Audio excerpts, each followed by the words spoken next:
Here in this video we will show you how to assign administrator user in WHMCS.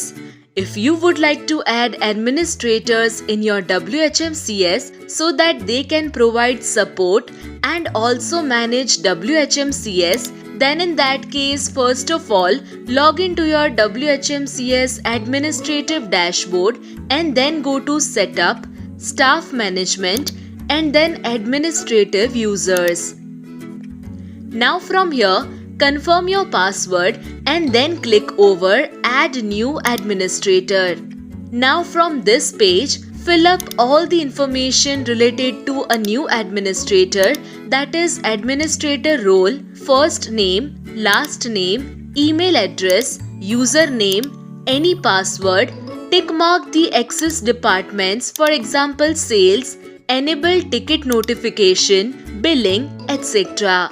Provide support ticket signature. This signature will be present in every ticket or every email which is sent by the staff. Now finally click over Save Changes in order to save this. In the same way, you can add other administrative users who can work in a support department. Simply fill up the information again along with a different administrator role and then also tick mark the assigned departments, enter support signature accordingly and in the same way click over Save Changes. In this way, you can see that 2 administrators are now added successfully.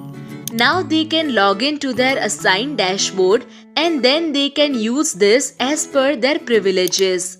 So go to your WHMCS admin login page and then try to enter their username and password which you created recently.